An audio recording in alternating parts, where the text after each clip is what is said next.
Good evening, good evening, good evening, good evening, and welcome to Mindful Live 473. I am your host, your co-host on some nights, Nathan Springer. Thank you for being here. It is currently 10:18 p.m. in the beautiful Twin Island Republic of Trinidad and Tobago on the 13th of the 3rd year, 2020. 13th of the 3rd month, sorry, in the year 2025. If it was the 3rd year, it would have been a long time ago. Whew. Whew. Are your sanctions not working? The fact that he's threatening CARICOM now, little CARICOM, you need to pressure Cuba for you. Are your sanctions not working? Well, that's the whole idea of the sanctions. The sanctions aren't working as good as he wants it to work, as they want them to work. That's the whole problem. They want more out of those sanctions. That's why they're looking to pressure CARICOM. They want to leave Cuba separated there by themselves, and they have the ability to do it. So it's like, if you're questioning if their sanctions aren't working, well, this is part of their sanctions. These are what sanctions are. That's where it goes. And my view on the Cuban doctors, the fact that you're threatening CARICOM, what was the question exactly?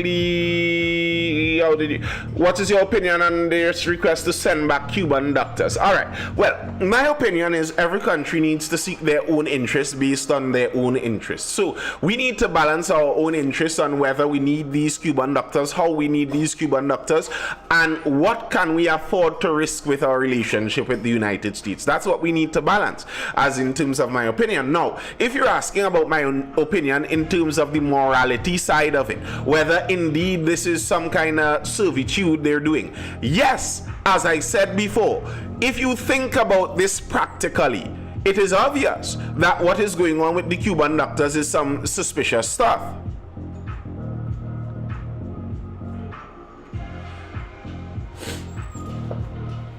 That's Barbados business. I'm not surprised what Miss Motley said, because I know where Miss Motley stands. Miss Motley is part of the globalist crew.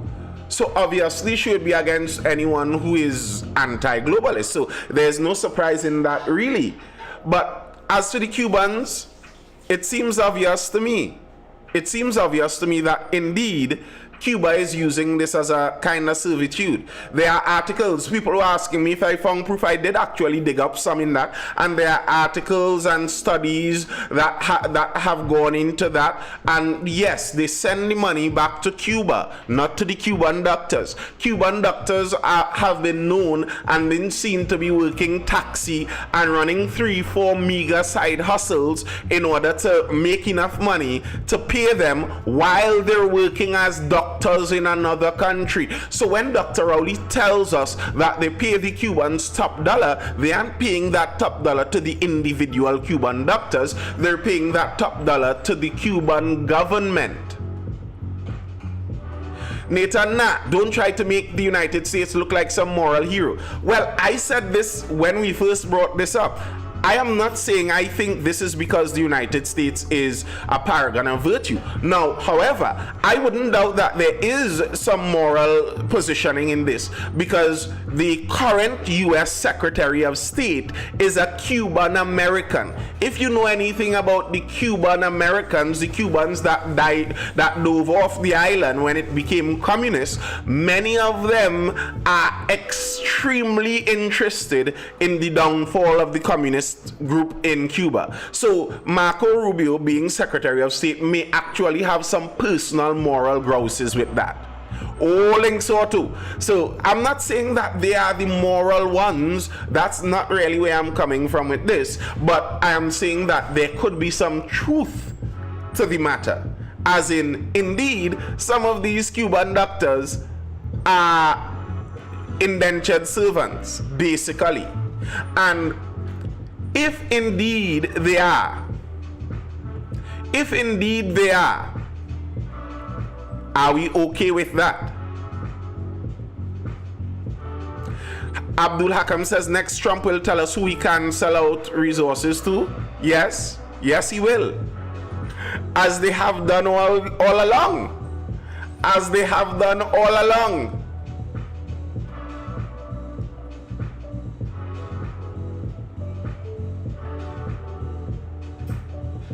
the large players have always dictated what the small players can and cannot do.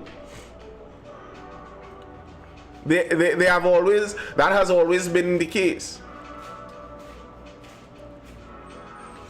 But if indeed, leave the American imperialism out of it, if indeed Cuba is sending these doctors and they aren't being paid individually, we are sending the pay to the Cuban government, are we okay with that? You know, I so often see it when I look at modern occurrences. So often I see it that most people would have been very okay with slavery and indentured servitude if they were alive back in those days. Most people would have been very fine with it. You're sitting in your country sipping some tea with sugar in it, and they tell you, do you know that this sugar was harvested by slaves in the West Indies? And you're like, interesting. Tasty. That's exactly what would have happened. No one would have cared. No one would have cared because we don't care. We don't care right now. Nobody cares right now. None of us, really and truly. Really and truly. You aren't going to get anyone protesting. You look at those unionists out there who are always like, workers of the world unite. Workers must get their just pay for a just day of work. But those unionists are leftists. They are leaning into that Marxist side of belief. So they are more pro-Cuba than the average. I wonder if you can get those unionists to criticize the Cuban government if indeed they are abusing their workers in such manner. I wonder what our trade unionists would say about that. In Pinal, somewhere down deep south, yes, I read that in passing. Insane stuff. Insanity.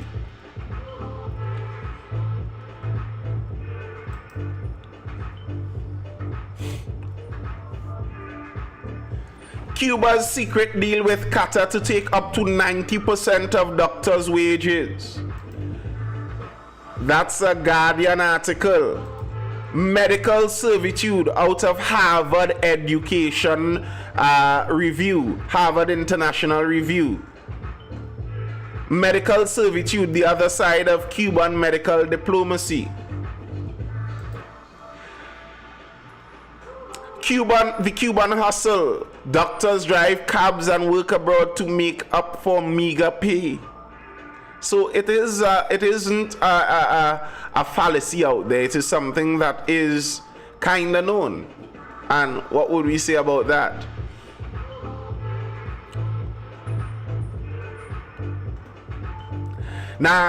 White Leather says, Castros are virtuous. They can't be anything else, right?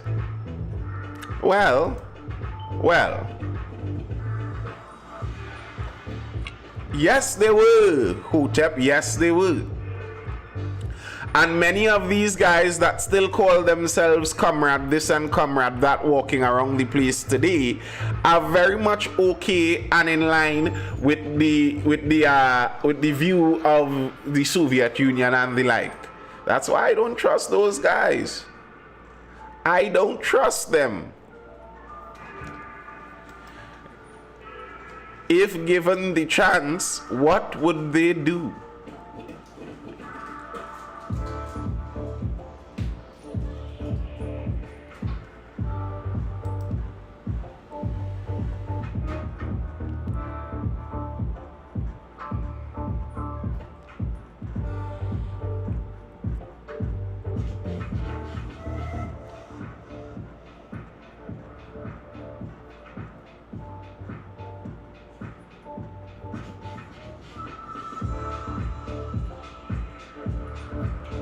Where are all those iPhones manufactured? Yep. Not all, but many of them are slave labor, many parts.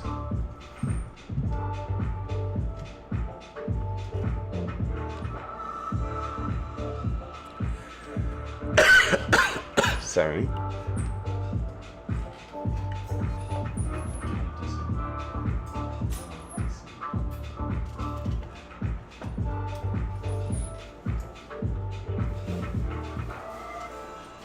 Where is Elon's lithium coming from?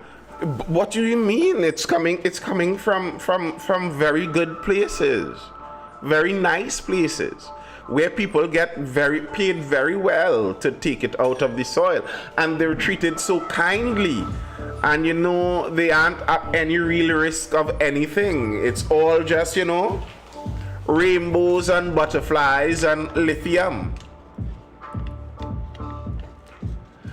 On the flip side, are the lives of said doctors and nurses better outside of Cuba or inside? That's a question. But if it's better outside, then you may be going down the line where, there are some people that argue about the benefits of slavery, and that some peoples were better off enslaved than left to whatever their own devices were. So if it is that a tribe may have died out on its own, but as slaves they thrived into many millions of people, was it better to have enslaved them?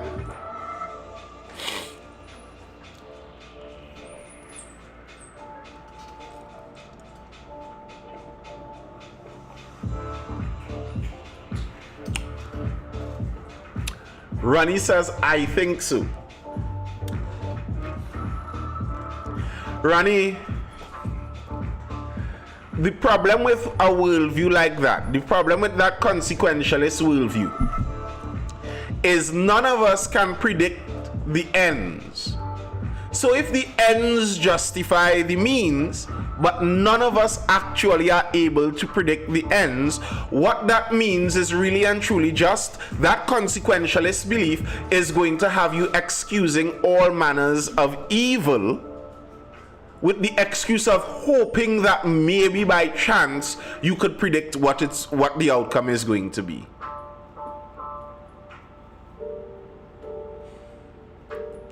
Is the program voluntary? Honestly asking. I am not sure. I don't know. I would believe it for the most part is. I would think so.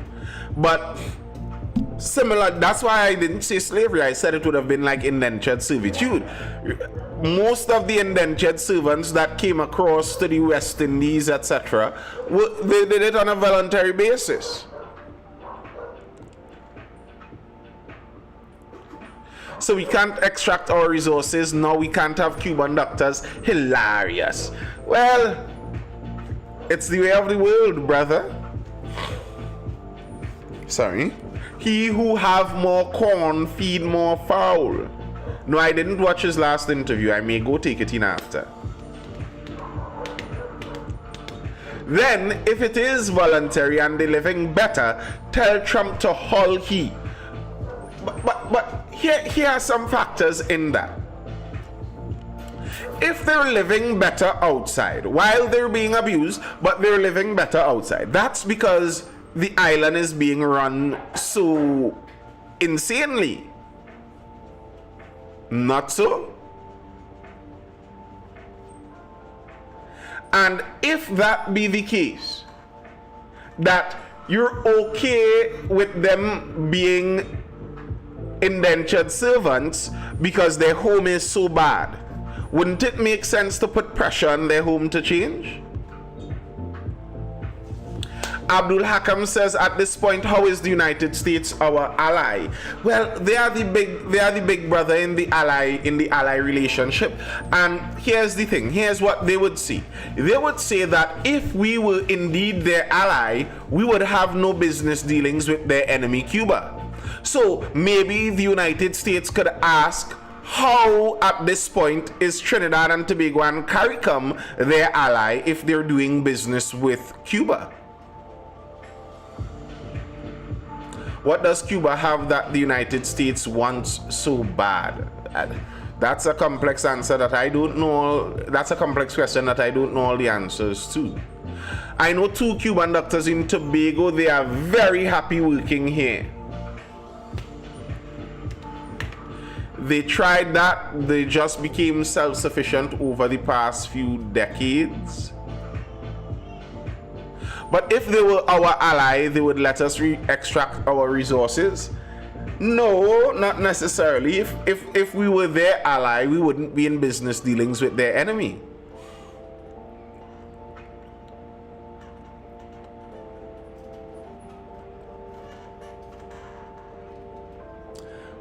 And who just became self-sufficient? Are you talking about Cuba becoming self-sufficient?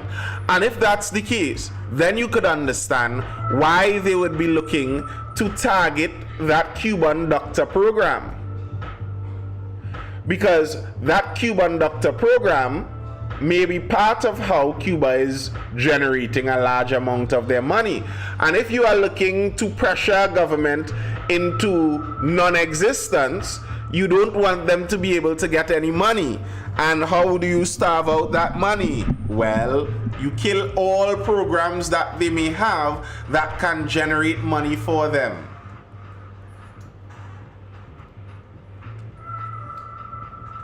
You there, Ronnie?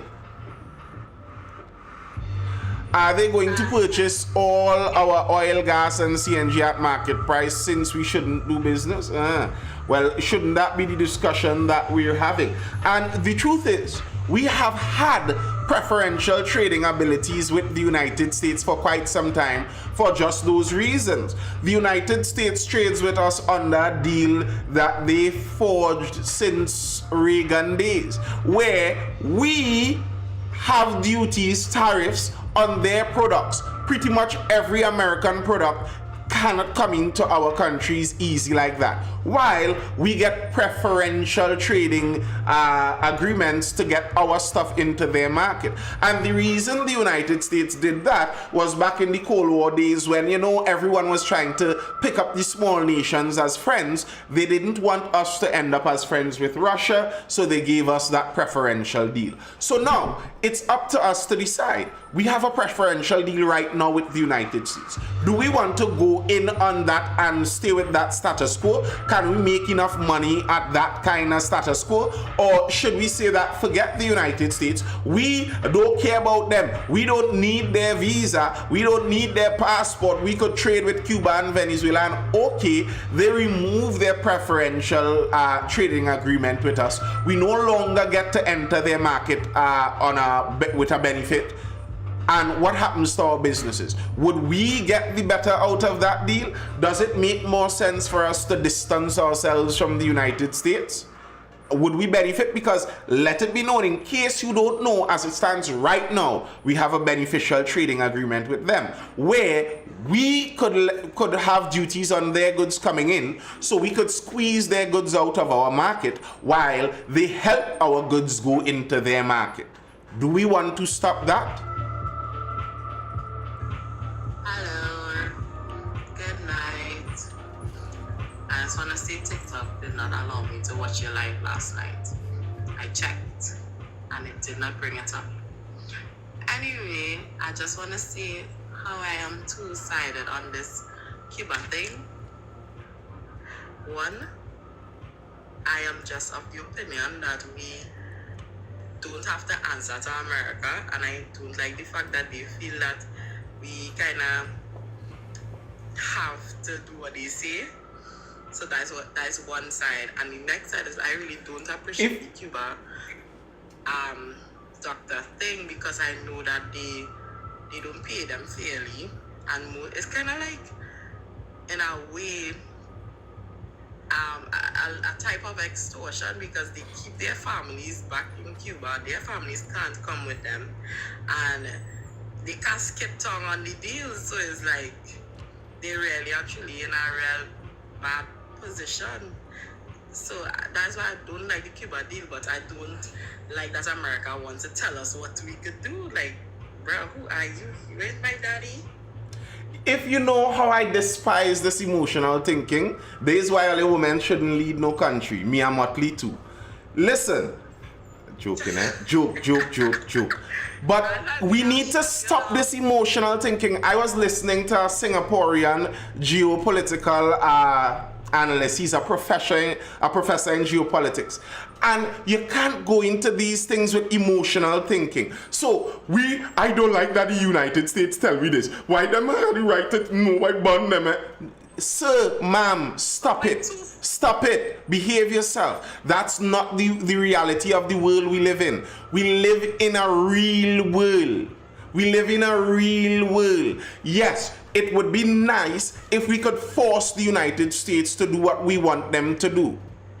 But that's not the case. We don't, as Trump told Zelensky when they loud him up, you don't have the cards. And here's the thing, people found that so wicked, how they could bully the man. Look how unfair that is. The poor man just fighting for his nation. That's so wicked. It's good that he stand up for himself. And look, don't go and think the United States forget about it. You know, a couple days later, he write and apologize. Why? Because they stopped all assistance to Ukraine and they recognize, wait now, we actually need their help.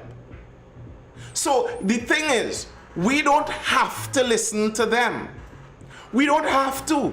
We don't have to go and ask the United States.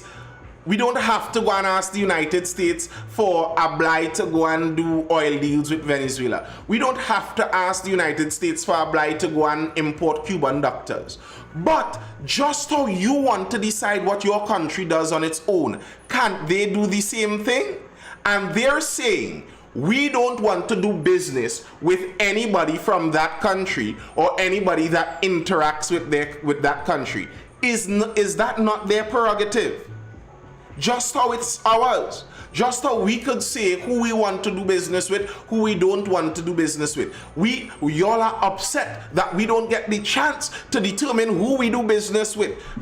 Can't the Americans be upset that they can't determine who they could fairly do business with? So wait, they must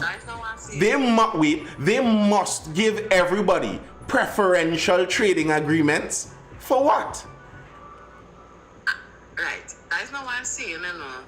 I get what you're saying here, but for me, I would much more appreciate if America would just to be like, okay, straight, this is what we're doing, that's what we're doing. But you see this kind of games thing, and yes, my 2 points were emotional, because my point about Cuban doctors was I didn't appreciate that they are paid. Well, I just don't like how they are treated, right? Which is kind of emotionally driven point. But at the end of the day, I think America does have the right to decide who they want to do business with, but I just don't like the fact that they feel like everybody has to answer to them. If you want to cut off people, cut off people. But this kind of, do I see? But Ronnie, what you're saying is actually worse. So what you're saying is they shouldn't tell people why they would cut them off. Just cut them off. No, not you're telling them why you're cutting them off. Well, that's what they're doing. They're giving us a warning that we aren't cutting you off yet, but we don't like this action that you're doing, so you could not do the action and remain in good graces, or you could continue with the action and face the cut-off consequences. Mm-hmm. That's what they're doing. I guess my way is me now. But you all know me. I'm a meanie. And mind their own business, Abdul says. Well, this is their business. Why do you think they give us preferential trading agreements? To be able to have a say in what we do. So, if you want them to mind their own business, then stop looking for the help. Here's what. Rip up the CBI. Rip up our Caribbean Basin agreement that we have, rip it up and trade like a raw dealer on the open market. Forget about the duties on American products. Allow them to trade like plain. And then we don't have to worry about anything like that. Nathan. Yeah, buddy. Let me talk about the so-called preferential. Right? Good night, Johnny. Good night. In all decades, even when Trinidad and Tobago was supplying nearly the entire east coast of the United States with natural gas, they have never been paying us market price. Never been paying us market price for gas. We have always been selling them gas at less than market price. For what? You know what was the return end of that deal? The so-called war on drugs. The so-called war on drugs that never showed no fruits. The tree never bear no fruits. It never bear a barren tree. That was the trade-off. This is why Patrick Manning started to look at Europe, because we got more for the natural gas on the European market and on the Asian market. This is why that happened. preferential treatment doesn't always work in your favor. It does not always work in your favor in the long run. Here's the thing, you're talking about the natural gas, but natural gas isn't the only thing that we trade with them, and natural gas is important for Trinidad and Tobago. I am talking about the Caribbean wide. So really and truly, most of the Caribbean countries don't give a hoot about what they do about the natural gas. So that's not even part of the bargaining for the Caribbean wide kind of business. I am talking about Caribbean wide products. And we have had that beneficial agreement. And the trade-off for the beneficial agreement back when Reagan did it, the Caribbean Basin Economic Recovery Act and the Caribbean Basin Trade Partnership Act, all of these, the idea of that was so that we will choose the United States as our patron instead of the Soviet Union. And okay, we took the deal and we chose the United States. Here's the truth. We could say forget about it, rip up the deal, and go and be friends with somebody else.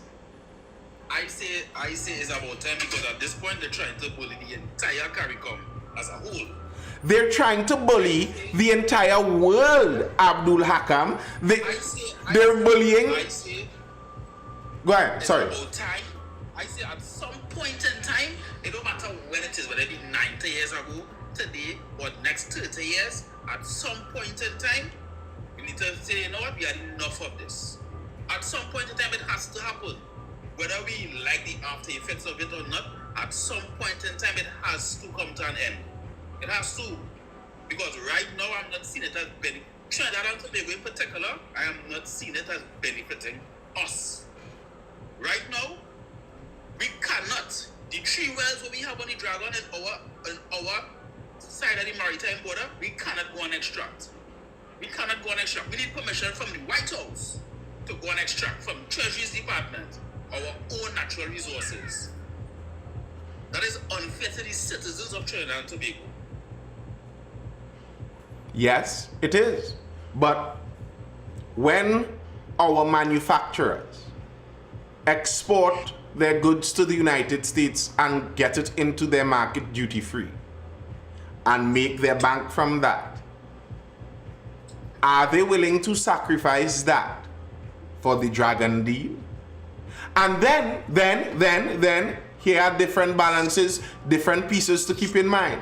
If we make the Dragon deal, forget about the US. We make the Dragon deal Trinidad and Venezuela. So now the US is no longer a third party in this deal. Can we trust Venezuela to maintain their end of a bargain with a country that is 1/30th their size? Can we protect ourselves? Can we protect ourselves if Venezuela decides they want to, get jiggy with it? And these are the realities. This is the reality that leaders have to take into consideration. Like, okay, yes, you don't like it, it's unfair. Well, bond them up and go your own way. But when you do that, there are consequences to be faced. So, should I take the big fish here or should I take the big fish there? It's like some of those youth men on the block who always like, boy, them men like to advantage you too much. But why you not working, boy, that work to advantage? Every work to advantage us. All boss men too wicked. All boss men to advantage us. All boss men want to make all the money themselves. So you stay unemployed on the corner. Okay. Yeah, Abdul. Yeah, but I say, I say this. If the United States willing to say to the government are trying to do here what they want to extract, we go and buy all their natural gas, all their byproducts, what they want to export, we make it try and provide a market for it. Then you could say, well, yeah, but don't tell me Franco man here what. Let all the economy crash, stay broken, hard luck, because we don't like Venezuela. We don't really care how all they eat. Here's what they're trading. Here's what they're trading on. They're trading on us selling into their market.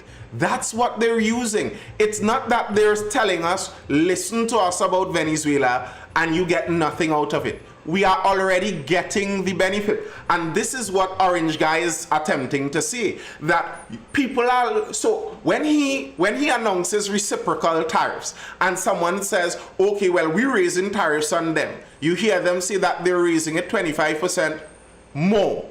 So what was happening is Europe basically, let's say they already had 25% tariffs on American goods. He is saying now, well, we're going to charge reciprocally. We're going to charge back 25% on theirs. And Europe says, no, that's unfair. So now we're raising the tariff by 25% too. So actually it's now 50% to their 25%. The reality is we are already in a relationship where we have beneficial access to their market. That's what he is banking on. Everybody likes to sell into the American market, and that's what we're trading our relationship with Venezuela, trading our relationship with Cuba. We are trading that based on access to the US market. So we don't need to have it. We could change from that, but we need to find a market. Which is Yeah, go ahead, Ronnie. Alright, just because I didn't really think this whole oil thing through, if we do continue the deal with Venezuela, who do we sell to? Because Venezuela is sanctioned, and if the American allies in the world, I mean, of course, who would we sell to for real? On this side of the world. Who Russia selling the oil to right now? Well, Russia is Russia, and Russia is in a prime location. Who are they selling to right now? India and China. India, China, and Saudi. Saudi, who has so much oil, buying Russian oil, refining it and selling it. India buying Russian oil, refining it and selling it back on the same market, on the same SWIFT system, the same SWIFT system. That's what they're doing. But bear in mind that Trumpy boy announced that the reciprocal tariffs will be working on any go-arounds too. So you will have no, according to what he is saying, we know these things change and they don't always hold to all of that. But according to what he's saying is there is no sell to India and India sells to us. So whoever your market is, the reason Russia could do that is because Russia has the resources and Europe needs the resources. That's basically why Russia could do that. Is that the case for us? Is there any resource that we have that anywhere in the world they need it from us? Oil and energy will always sell later. Energy will always sell. Other people have the energy. So if we are going cap in hand to sell energy to India, and India knows that we don't have the US as the market and we don't have Europe as a market, how much do you think they are going to pay us for it? Okay, so we don't get market price, right? But we haven't been getting market price from the United States for decades. Do you think we'll get a better price when we have no access to the US and their friends and we're going cap in hand to poorer countries? Do you think we're going to get market price then? I'm not saying we are going to get market price, but even if we get less than market price, we have not been getting market price. So we are going to get the same low price on our oil and gas, and on top of that, lose access for all we chocolate digestive, sunshine snacks, universe, all of those guys lose access to the American market. Listen to me, Nathan. I don't know about you, right? I have never gone in a candy store in the United States, unless it's a West Indian store, and see Charles or Holiday Foods or Sunshine Snacks. Never. The United States is 300 and something million people. No, I'm saying my little ventures, I have never seen it other than in a West Indian store.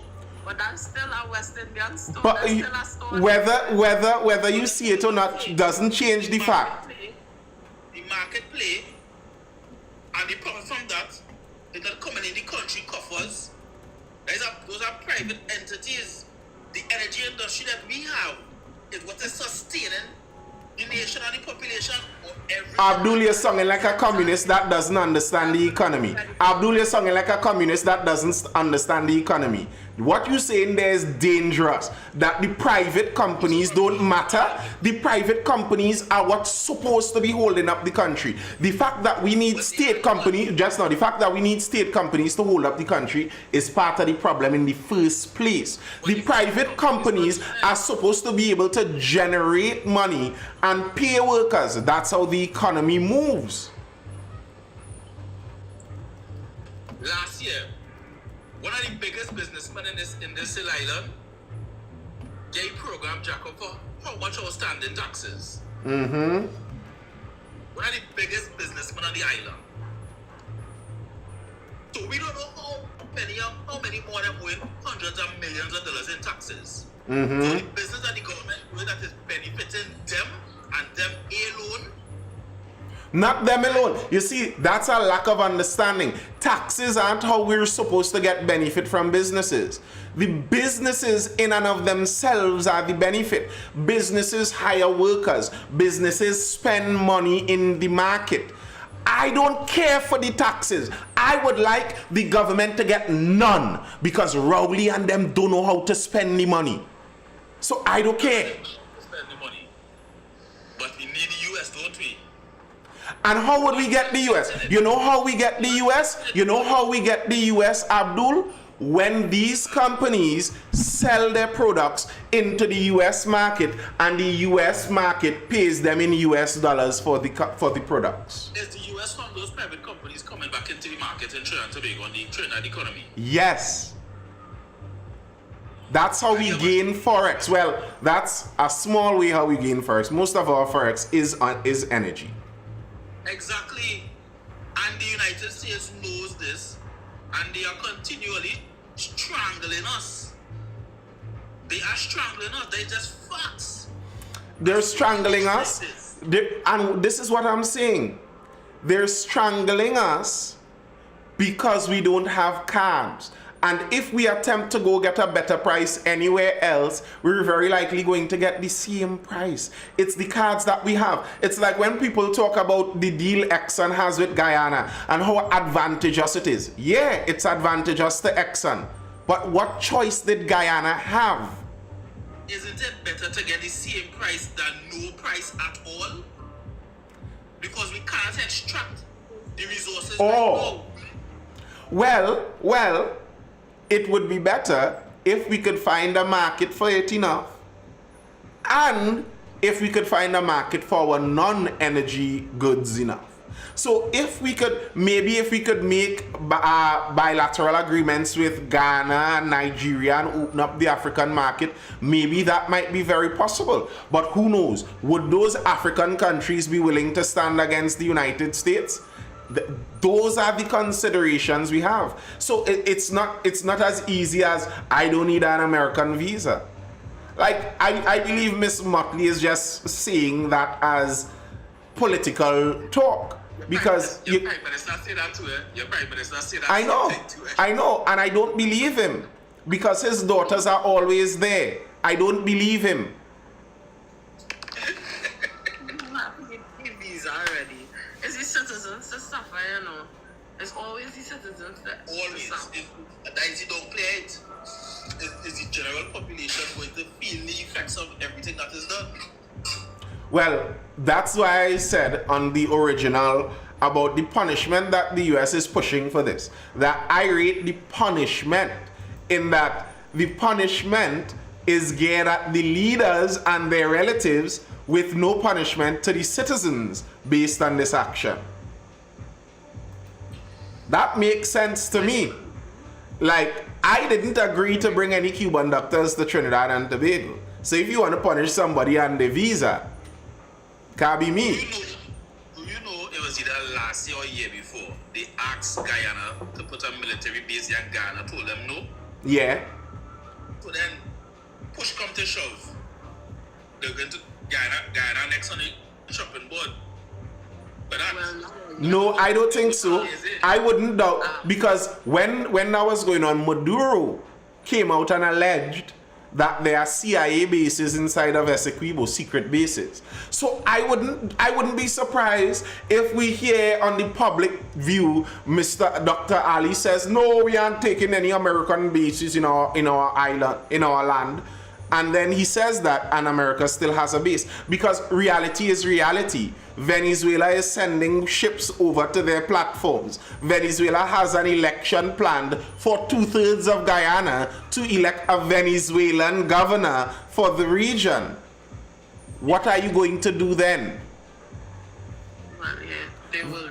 Venezuela military is not fries, eh? Is not the regiment. We're not talking TTR. We know this. We know this. So Guyana really and truly doesn't stand a chance. And here's what Maduro already called Dr. Irfan, already called him the Caribbean Zelensky, by saying that he is suggesting that because they are allies with Russia, he's suggesting that he has the right to do the very same thing that Russia is doing in Ukraine. And I believe he would have done it if not for US. So, okay, you could be coasting on the US if you want, but the idea that the US is the only bad guy in the world, if you know how I don't like to hear ignoramuses speak. No, not you, I'm not talking about you, but there are some people who speak like the US is the only bad guy in the world out. The way I like to see it is most conflicts are bad guys versus bad guys. The idea from the cartoons and the comics and the superhero stories we see that in this story it's the bad guy versus the good guy. So if you see this guy is bad, that means the other guy is good. No. Bad guy, all bad guys. So what's Guyana going to do if they forsake US assistance? Who are they going to call on so in a case like Guyana, if Guyana says no to that, I don't know if Guyana has Cuban doctors, but let's say they do and they say no, they stand up against the United States and Venezuela tries to move on them. Who do they appeal to? Huh? I don't see them doing that. ExxonMobil is a US company, isn't it? Exactly, yes. So I don't see Guyana doing it, but I'm saying, like, in the view of some people, the people who are much more anti-imperial, anti-US hegemony and stuff, you want us to and not that I'm pro-US empire, I'm just pro-realist. But if you think that we should stand up against them, or Guyana should stand up against them, what do you think would happen, or who should Guyana turn to if Venezuela decides they want the Essequibo region? Who would they turn to? Because if you have thrown out the United States as a friend, the strong friends you could choose from are very limited. Russia, Iran, China. And all of them are already friends with Venezuela. So pray tell, Guyana, what would you do? And that's the position many countries find themselves in. Like I was saying about the Dragon gas deal, I don't doubt that if it weren't for the US intervention there, yes, I know they are doing it selfishly. That doesn't even need to be said. But I wouldn't doubt if it wasn't for their intervention, Venezuela may have claimed the entire Dragon gas field. Why would they have even cared to split it with us? Remember, they're already claiming all of Essequibo. So why would they have not claimed the entire Dragon gas field and tell Trinidad, do something about it if you don't like it? But still later, factually, we're not making any money off of it right now. True. Fact. And the money that you need, as much as the politicians might be doing what they're doing with the money, the country economy kind of need it.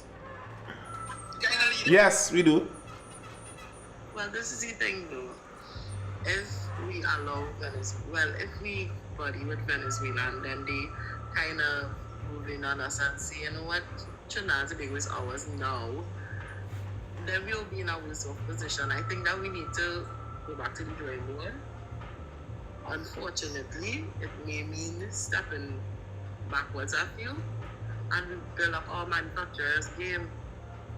Because I don't know. Yes, it's unfortunate. I don't know what we're going to do with this oil and gas. We are pitched too, so we always have that. But at the end of the day, we're not producing enough to be a good contender in the market. And without that deal, we literally have nothing to gain. You know. Rowley didn't say he on Maduro's side, you know. Rowley said, partner, all your bacchanal have done to we yeah, but America is saying, pick a side. America is saying, pick a side. And they want us to pick a side. We too close to them to pick a side. America say pick a side. So we too close to them to pick a side. In a matter of minutes, they're on the shores. You know, that's why the US have people on the shores too. You ever heard about the resource curse, where the vast majority of nations that are wealthy with natural resources are poor? Because get it easy generally leads to a very corrupt establishment and corrupt countries. Generally. So I actually don't think that the success of the Dragon gas field and any gas field is necessarily directly linked to Trinidad and Tobago's success. Trinidad and Tobago's success is linked to how we manage our country. Singapore has no natural resources, but they are located well, as we are. And the thing with us, we already have a head start to go and play our role outside of a resource island. I think we don't necessarily need the resources. We have the highly educated population. We already have, by and large, superior infrastructure to many of our surrounding neighbors. Lean into that. The problem is we are an extremely corrupt country, so it makes doing business hard. But if that wasn't the case, I think Trinidad has the possibility to fly off as a service providing kind of country. We don't need to be a resource producing kind of country. Guyana looks like they are going to, regardless of what we find, I think Guyana is going to dwarf us and eclipse us in terms of raw product, because they just have much more space to find it.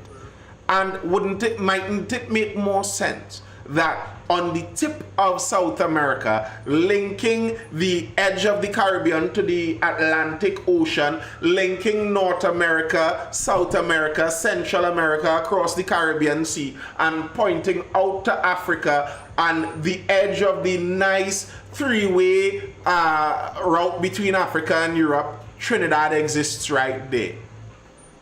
Can't we look at the kind of Singapore model? We don't need to go get the Dragon gas. The man who was looking at the Singapore model, they had long time. And he knew the leaders we have right now not looking at that. The man who was trying to copy the Singapore model, he got. Right? We have now not on that. So. And if they're not on that, to be honest, if we get the gas and they're not on that kind of mindset, they're going to squander it again. So I'm not saying that we shouldn't get the gas. I'm not saying that. But I'm saying that I don't think we need it to be successful.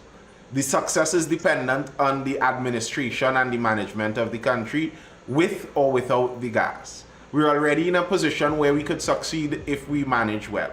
We're already in that position. And to be honest, I think the success would be found in very keen deal making. I don't think, as I said before, I don't think, as our opposition seems to be suggesting, I don't know, this could all be strategy on her side too, but as she seems to be suggesting, I don't think it makes sense going all in on MAGA, because we are not Americans. It makes no sense that we look to be America first. That makes no sense. We are Trini first. So I think what we need to do is behave as such and make deals as such. You don't need to go all in on the United States but give them the necessary respect. You know, Predictable, Nathan. you know that the guy has a big ego. Carry a gold pan or something for him in the White House. You understand? Nathan. Like, do the thing right. And who knows? Set us up to be a service provider. Who knows? Maybe you could set us up to have a CIA staging site so that they could do what they had to do in Venezuela. That is all your business. So we trading good with Venezuela while them planning the coups and whatever they're doing. We in the middle. Balance all sides. Balance. Couple discussions ago, I told you the UNC is going to go full MAGA. I just predictable. That was so predictable that they would have done that. That would be the game plan. With that being the game plan, they will get to open the fields. The Guyanese government, who does not want to do business with the PNM government, is going to do business with the UNC government. Well, that's true. That part is true. I think I've seen my fair share of that to believe it. It seems to me like the present Guyanese government is a bit, well, they have a view on Trinidad and Tobago's politics. Let's put it that way. Now, I'm happy that it seems like over the last year or 2 years or so, they've kind of dialed it back from as much as they were doing initially. But yeah, like, let's be real. Trinidad and Guyana have a very similar political makeup. Exactly. But I don't know how much benefit there is to be gotten from going full MAGA. I don't even know if you would necessarily put yourself in his good graces by going full MAGA. I don't think that's the way to do it, because the guy prides himself on being a wheeler and a dealer. So it's not about just kissing his boots, and we'll use boots. It's not just about kissing the boots. It's about making a deal. And I think if we have good enough deal makers, we would be able to make a deal for our benefit there. We have things to offer. We are in a unique position. Like, be real about it. We have to make a deal. That's what we have to do. Make a deal. And don't assume that the way things were is how they're going to have to remain, because apparently it's not. Listen, if they get to the US president or the ambassadors and dignitaries, and they get any kind of promises, and they say yes, and they're going to get the full backing of the administration, and they're going to find people to finance the campaign for them, that is how the game going to play. That's how the game will play. I don't know. I know that it is not beyond the US to do things like that. I am not denying that. I just said I don't know if we are currently enough on the radar that one political party going all in for MAGA would be enough to get real help on their side. I don't know. I don't necessarily know if that's true. We'll see it. We will find out. But I don't know. I'd like to think not.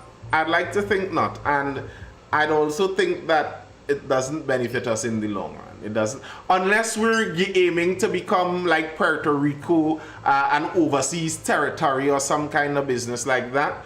If you're aiming to be an independent country, it's not in your benefit to be just a vassal state. That doesn't benefit us. Do you remember what put this present Guyanese administration into office? Do you remember how that whole thing transpired after the Real bacchanal. And the US threatened to sanction the next party if they don't step aside. No. Yes. But people may argue that the party was attempting to not follow the results of their election. So, yes, that is what happened.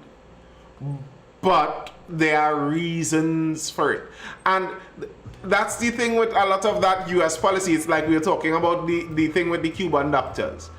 Maybe indeed there was some malfeasance in the election and the US used it as their opportunity to enter the door. I'll take PR living, no US visa needed.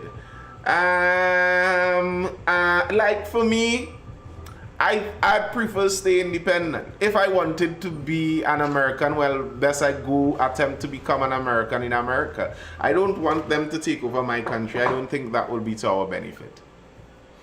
As frustrating as our governance is. I want to see how CARICOM would deal with the situation. I really want to see.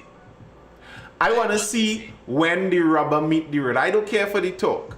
I want to see when the rubber meets the road. Because very often you find out people say, I don't need that visa, I don't need that.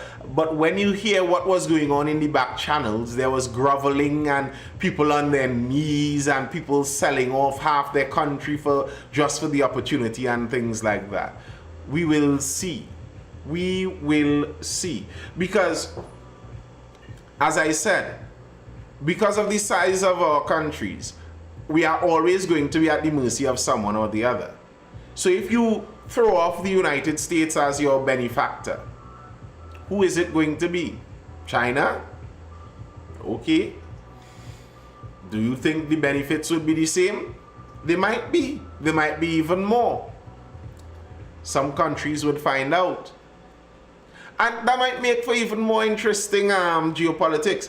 If Barbados is a Chinese satellite country while Trinidad and Tobago remains under the US patronage, interesting stuff.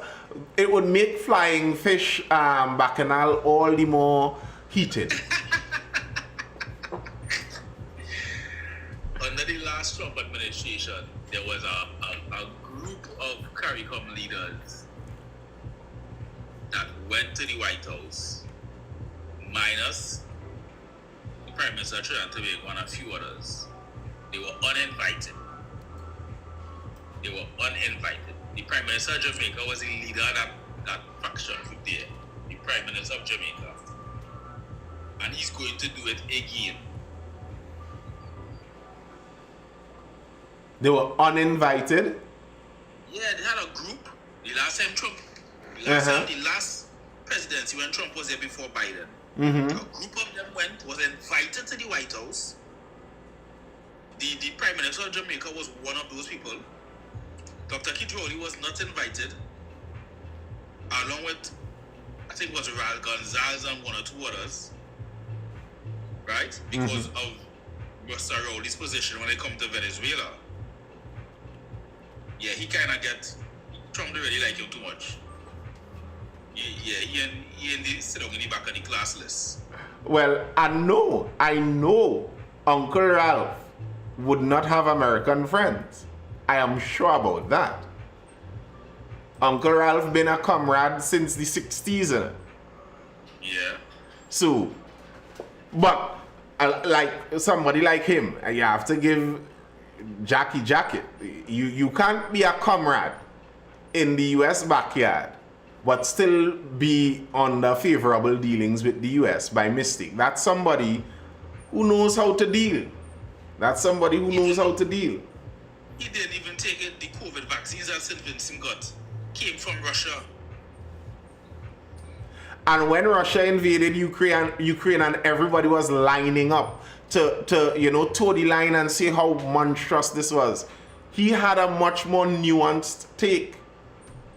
Like, I can't be upset with somebody for that. Like, I am not, anybody who listens to live long enough, no, I'm not a fan of left side politics. But if you're left side in politics, but you're legitimate in your view and you hold steady to it, I can't be upset about that. I can't be upset you're doing what you believe. I fed up being the little fish. Little fish is what we are. There's no way to change that. It is what we are. And embracing that would be to our benefit. I think our country needs to really study countries like Singapore, really study them, because so many things are relatively similar enough that they have a melting pot of races to some extent too. They have that to balance. They don't have any natural resources. They're small in size. They are very dependent on their neighbors. Yet still, so that's what I think we need a lot of in Trinidad and Tobago. We need to be able to look out at them and see how they did it. The problem, as I said, with here, corruption. We are just way too corrupt, I think, to even try a lot of those models. Why? No, I mean, look at this right now. You say they should don't focus just on the oil and gas and gas fields, right? Mm-hmm. But there was a plan in place to establish a financial center, which was corrupt because our administration changed. Yes, I remember. I always say this. I say this regularly. I don't deny this. The plan that Dr. Rowley had, the plan. I don't know how well it would have been executed even if he remained in power. But the plan made a lot of sense. That's actually what was needed. Like people regularly, they go to town anytime you bring up the word Petrotrin, you're sure to hear about Malcolm Jones and Rowley and Manning them and what they do. But the plan with Petrotrin was a plan that was necessary for Petrotrin to carry on. Petrotrin was 100 years old and needed to be upgraded. The problem was we live in such a corrupt establishment that the upgrades was seized on by the corrupt hands in this country. So we couldn't do the upgrades without corruption seeping in. Now, some may argue that that was because of the PNM and Malcolm Jones. I will say that was just because of the nature of our state enterprises, because there were projects that started under the PNM with Petrotrin, continued into the UNC, the partnership, and the partnership ballooned the cost even more.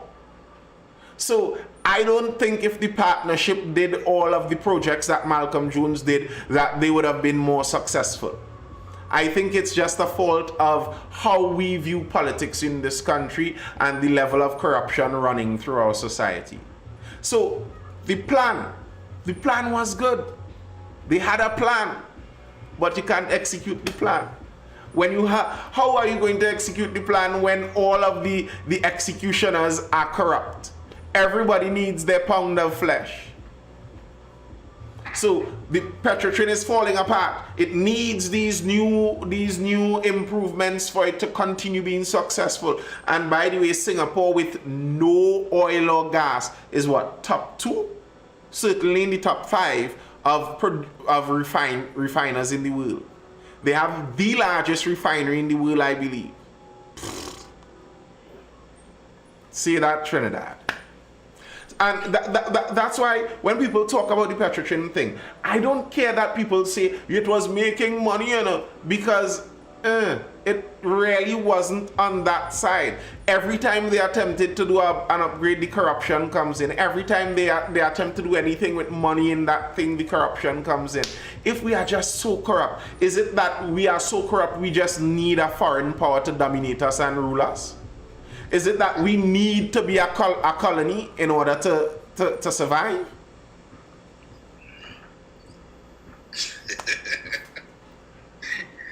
I get on. So if it is that we really need that overseer, when you say let the country crash and burn, Not when I hear, no? I ain't saying that at all, eh? well, you see, we have started off when I come on. You see, if a small tribe, or whatever, would die out or become extinct in the next few years, but if they had been colonized or whatever, and they would go on and thrive and have millions and millions of descendants or whatever, if that would make it right. And I said, I think it will make it fair. You see that thinking as well. When I say don't let it burn, I am not saying that invite colonizers to take us over either. I am saying try your very best as an independent group, as an independent nation to stand. Like, but it's clear we can't do it. All the corruption is like, it's in we vein, it's in we DNA. I don't know, it does come out on carnival, something in the feathers. We just love corruption, bad. We and corruption go together real bad. I don't know no Trini who don't practice corruption and like, hello. Hey, I went through my license in Tessa. I did my driving test and never paid no money, eh? I had to pay so they wouldn't feel, man. Hello, you're confessing crimes on the line. I don't know who I pay. I pay somebody. I didn't pay a licensing officer. Hello, the Mindful Live does not subscribe to or endorse any illegal activities.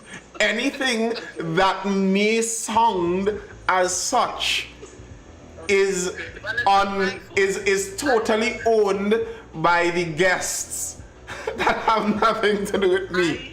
I went to do my licensing test, and they're telling you, them licensing officers and them biting real hard.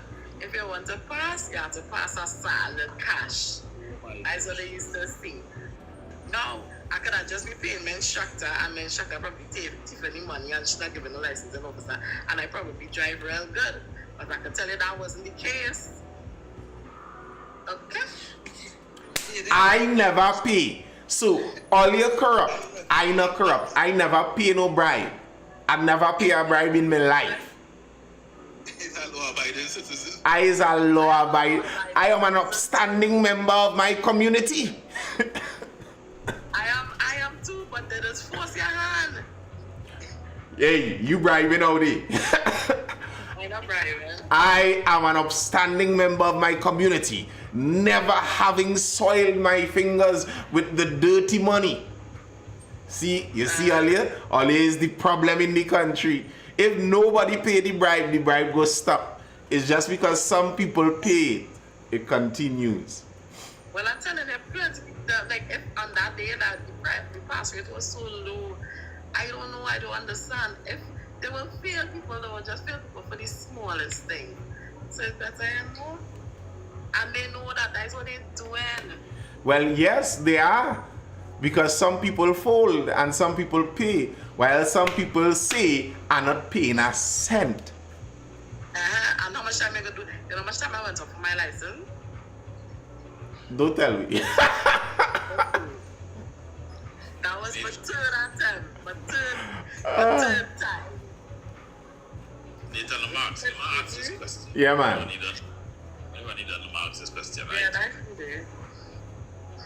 Had the West Indies Federation not imploded on itself, and we fully established that under a federal governance with a West Indies currency, would we have been in this weak position today? No.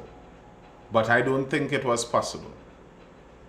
No, we would not. If we were able to do that, we would have been an extremely strong nation. Federation. We would have been an extremely strong federation. We would have been basically the only of its kind. We would have dominated the whole tourism industry. If you have the entire Caribbean under your control, you could make sway in the entire, as it were, the fad and fashion of the whole tourism industry. You dominate and control it. We would have controlled all the trade between South Central and North America. Well, not all, but a vast majority would have had to pass through this block. So I don't think we'd have been in a weak position. We'd have been an extremely strong federation if that were possible. I don't think it was possible. Looking at the nations that came out of colonialism, the culture that was bred in those societies, what was left, how they were created, it seems like it's just no. It just doesn't work. You in Africa, they're still struggling to get 2-3 nation federations. The same one nation keeps breaking up. The nations that were once a certain size get smaller and smaller and smaller as they break up because they don't see themselves in that unified way. So it would have been difficult for the Caribbean to see ourselves in that unified way. I think we would have always had that struggle. And the uneven distribution throughout the Caribbean, add that to the tribal struggles, and it would have always been difficult. It would have the Trinis in the Federation would have always felt like they were better than the others. The Jamaicans in the Federation would have always been just biting at the Trinis' ankles, trying their best to reach up to our level. But I think it would have always had that kind of problem. Always. It was a difficult thing. It was a difficult thing to get through.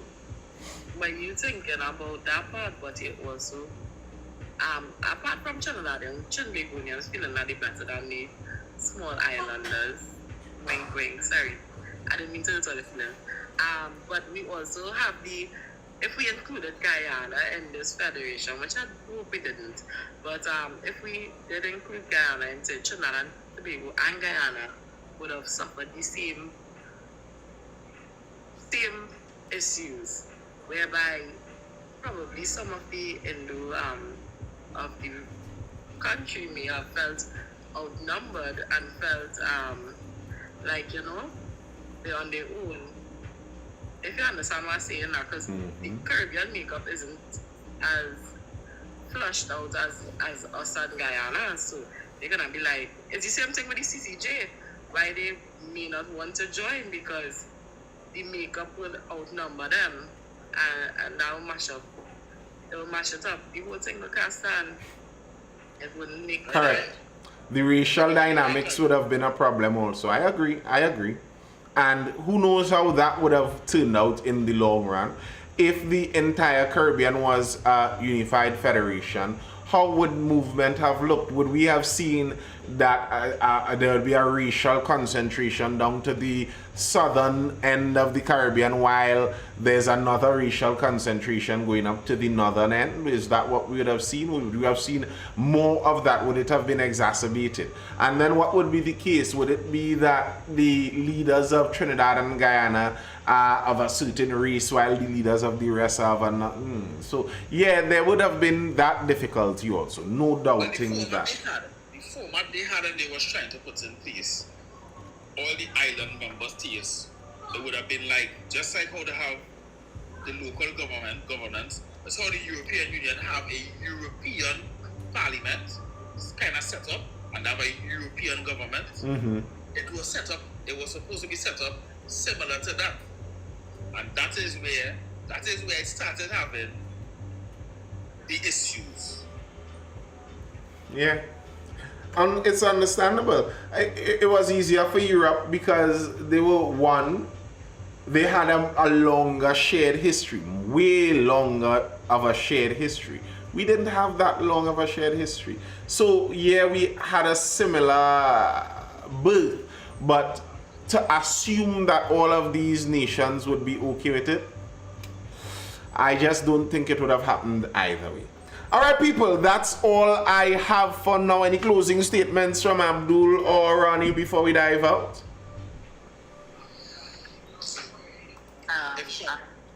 Where do you go ahead?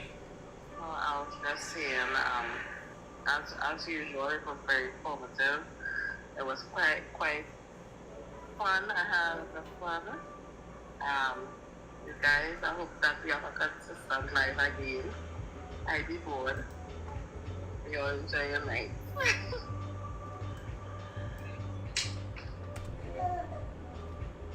What up, sis?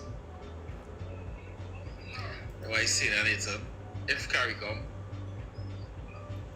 in balls up and stand up to this right now and negotiate at least some kind of deal, then I say Carrie come and make it more sense being part of. if as a block CARICOM cannot stand up and make some sort of negotiation, then CARICOM not making sense anymore. CARICOM never makes sense. I mean, I still gain them the benefit of the doubt, right? I still gain them the benefit of the doubt. You know? Yeah. Checks it. I kind of agree with you, Abdul. I kind of agree with you. And this, I think, is the opportunity for guys like Stewie. Stuart Young seems to pride himself as a deal maker. He's the guy that was sent to make a lot of these deals when they were being made. So let's see how good of a deal maker you are. Go make us a deal. That's what you have to do, make us a deal. Don't just take their dictum as an order for how we must operate. No, have a counter offer. Offer them something. See where it goes. And I think that's what we need in leadership. At least that's what the Americans thought they needed, and they chose that. They chose someone to give them that little spice in wheeling and dealing, and I guess we'd see how that turns out for them in the long run. I think we need, maybe not that spicy, but I think we need something like that. Someone who is more than just the modus operandi. Someone who is not just there to follow the rules-based order. Because if you're there to just do that, you're there to just take the slop as they dish it out to you. Whatever the European Union and the World Economic Forum and the United Nations and the World Bank and all those guys tell you, you just do it. I don't want that either. Like, act on our behalf. Who knows? Maybe you could try and throw back in a sugar cane deal and see what goes on. Alright people, that's all I have for now. Be educated, informed, or entertained. This has been the Mindful Life. I am Nathan Spring. I'll see you guys again for the next one tomorrow evening around that 9:30.